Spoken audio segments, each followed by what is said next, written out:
ರಾಷ್ಟ್ರೀಯ ಹೆದ್ದಾರಿ 169A ಇಂದ್ರಾಳಿಯ ಹಳೆ ಮೇಲ್ಸೇತುವೆಯ ಅಶೋಕ ಸ್ತಂಭಗಳು ಧರೆಗುರುಳಿ ಹಲವು ವರ್ಷಗಳು ಕಳೆದಿವೆ. ಹಳೆ ಸೇತುವೆ ನಿರ್ಮಾಣದ ಸಮಯದಲ್ಲಿಯೇ ನಿರ್ಮಿಸಲ್ಪಟ್ಟ ಸ್ತಂಭಗಳು ಇವಾಗಿವೆ.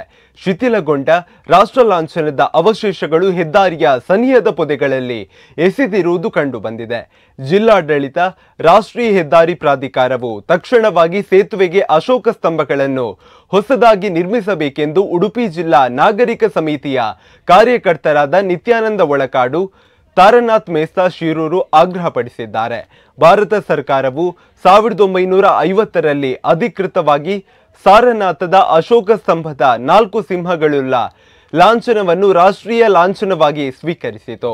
ಭಾರತದ ಶಕ್ತಿ, ನ್ಯಾಯ, ಶಾಂತಿ ಮತ್ತು ಸಹಿಷ್ಣುತೆಯ ಸಂದೇಶ ಸಾರುವ ಪವಿತ್ರ ಲಾಂಛನವು ಅವಶೇಷವಾಗಿ ಬಿದ್ದಿರುವುದನ್ನು ಕಂಡು ಸಾಮಾಜಿಕ ಕಾರ್ಯಕರ್ತರಾದ ನಿತ್ಯಾನಂದ ಒಳಕಾಡು ಮೇಸ್ತರು ಬೇಸರ ವ್ಯಕ್ತಪಡಿಸಿದ್ದಾರೆ.